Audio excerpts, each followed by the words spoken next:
Sebelum mendengarkan cerita Kenshin atau menyimak, jangan lupa like dan subscribe channel ini serta aktifkan tanda loncengnya. Terima kasih.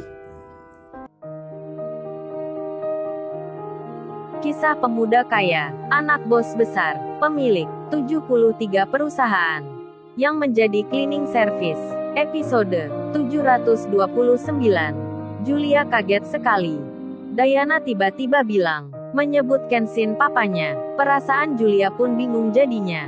Tak karuan dibuatnya, bercampur resah dan gelisah. Malu takut khawatir menjadi satu. Julia tak berani melepaskan Diana. Tak berani pula memanggil nama Kenshin. Terlebih di sini juga ada semua para orang tua yang anaknya diculik itu. Mr. Satan pun sama, dari sebelumnya yang merasa hebat dan kaya. Merasa kuat dan akan menghancurkan musuhnya. Sesumbar akan membuat bangkrut pengusaha yang jadi lawannya. Mr. Satan pun kini seperti kura-kura dalam tempurung. Maju kena mundur kena, bingung tak bisa kemana-mana. Dan benar saja apa yang dikhawatirkannya itu. Beberapa polisi pun mendatangi Mr. Satan dan orang-orang bersamanya itu ditanya. Oh ya, Anda yang bernama Mr. Satan. Mari ikut kami di kantor polisi. Karena Anda adalah otak dan dalangnya.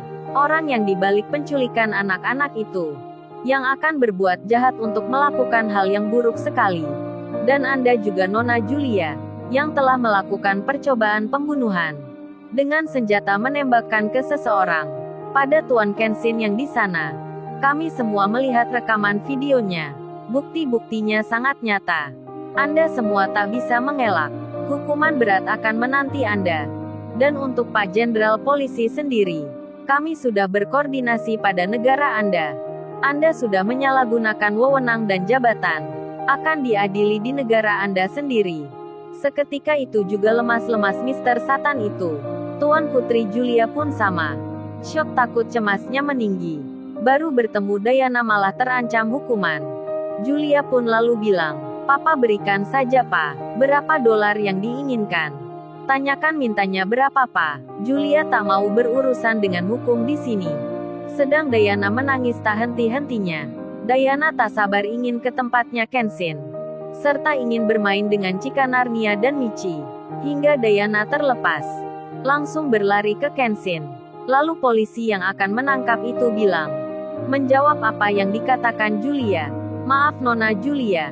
Hukuman Anda akan semakin lebih berat. Karena mencoba menyuap petugas. Kami polisi Jerman bukan seperti polisi di negara Anda. Yang bisa dibeli dan memainkan hukum. Pak Bargali yang juga melihat itu. Yang dari tadi sangat begitu geramnya. Menahan marah dan hendak main hakim sendiri. Tapi dilarang polisi dan keluarganya. Pak Bargali pun berkata pada Mr. Satan dan Julia. Hei kalian penjahat-penjahat tak berperasaan. Kalian semua memang tak tahu rasa kasihan. Sama anak kecil begitu teganya. Kalau tidak ada hukum di sini, Anda Mr. Satan sudah aku pukuli. Kalian semua juga akan mendapatkan juga. Kenalkan saya Bargali, pengusaha besar mantan preman Tanah Abang. Kalau di negara saya kalian sudah habis semua. Menculik Narnia cucu saya sama saja cari mati sendiri. Beruntung ada Tuan Muda Kenshin yang menyelamatkan anak-anak ini. Kalau tidak akan aku cari kalian sampai ke neraka. Pak Bargali begitu emosinya. Meluap-luapkan kemarahannya pada Mr. Satan dan Julia. Keluarga Maya pun sama. Sangat begitu marahnya. Mencaci maki Mr. Satan dan orang bersamanya. Termasuk juga Wati temannya Ririn. Yang emosi pada Mr. Satan itu. Sedang saat itu Ririn merekamnya. Merekam dengan handphonenya. Ririn sebelumnya diberi tanda Rena. Diminta agar mengambil video itu. Video tentang Mr. Satan yang ditanyai polisi Jerman. Ririn pun mengambilnya. Setelah selesai disimpannya. Lalu Ririn mengirimkan ke nomornya Rena. Tapi Ririn salah orang. Bukan Rena yang di sini. Melainkan nomornya Rena yang punya restoran roti. Dan Ririn belum sadar akan hal itu. Sedang di luar Iwan dan Paijo sendiri. Akhirnya menemukan kafe yang dicari. Dengan uang yang diberikan Pak Michael. Iwan dan Paijo memesan kopi.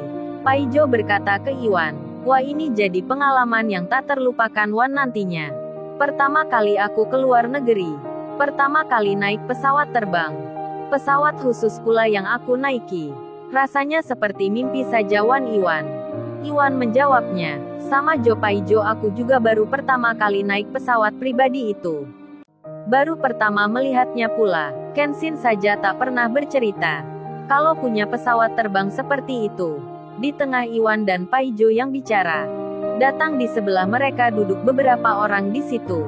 Terdengar oleh Iwan salah satunya berkata, "Oh ya Marcel, kalau calon mertuamu Pak Bakri itu pinjam uang untuk usaha, lebih baik ditulis di perjanjian. Biar rencana kita berjalan matang. Kamu bisa menikah dengan Sania. Tapi mertuamu ada di bawahmu. Hutangnya pasti tak bisa membayar.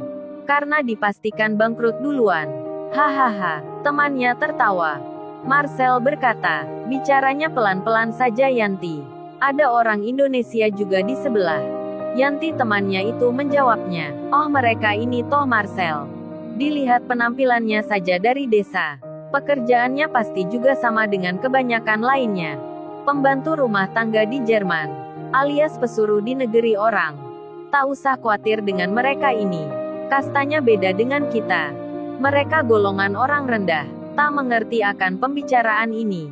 Iwan dan Paijo mendengarnya. Beberapa orang di sebelahnya sedang bicara menghinanya. Kemudian Dayana yang berlari itu mendekat ke Kenshin ingin mengajaknya bermain. Kenshin pun menuruti Dayana, bermain-main dengannya. Chika, Narnia dan Michi pun sama. Mereka bergabung dengan riang gembiranya. Karina, adiknya Natalia, melihat Kenshin dengan tersenyumnya. Melihat pula para pimpinan perusahaan di belakangnya Kenshin, Karina lalu berhayal, kalau akan jadian dengan Kenshin, pasti papanya akan senang melihatnya. Sedang Mr. Satan dan Julia, serta orang yang bersamanya, mereka sudah tak bisa melawan. Bersiap akan mengikuti proses hukumnya. Wajah melas hati sesak penuh kesedihan, penyesalan dan rasa putus asa yang mendalam meliputi masing-masingnya. Julia menangis dengan hebatnya, merasuk ke dalam hati dan jantungnya. Berpikir bagaimana nantinya kehidupan Dayana tanpa dirinya. Dayana kini yang selamat, tapi terancam tak bisa bersamanya. Julia dan Mr. Satan papanya itu terkena pasal-pasal yang berat sekali. Hukuman seumur hidup akan menanti mereka.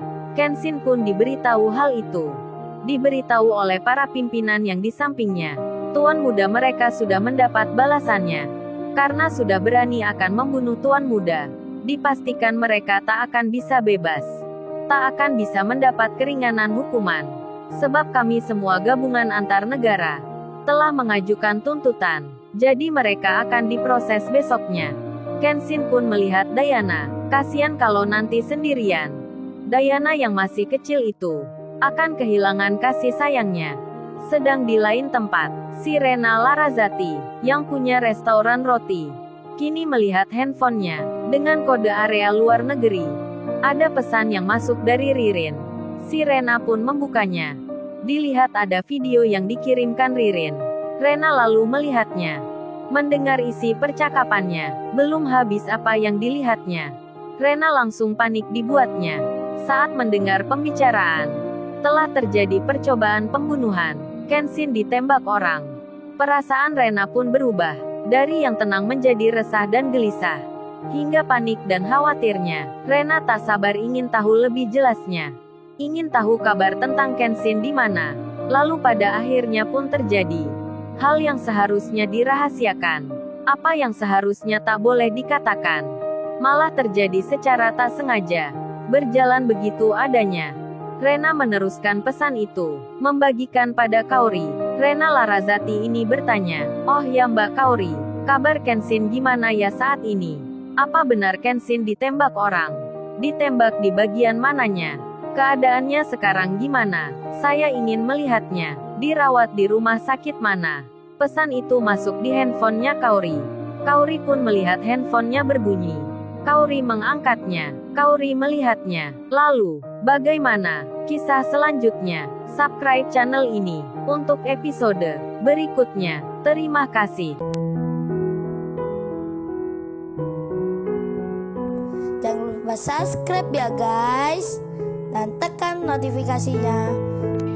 Jangan lupa ya guys untuk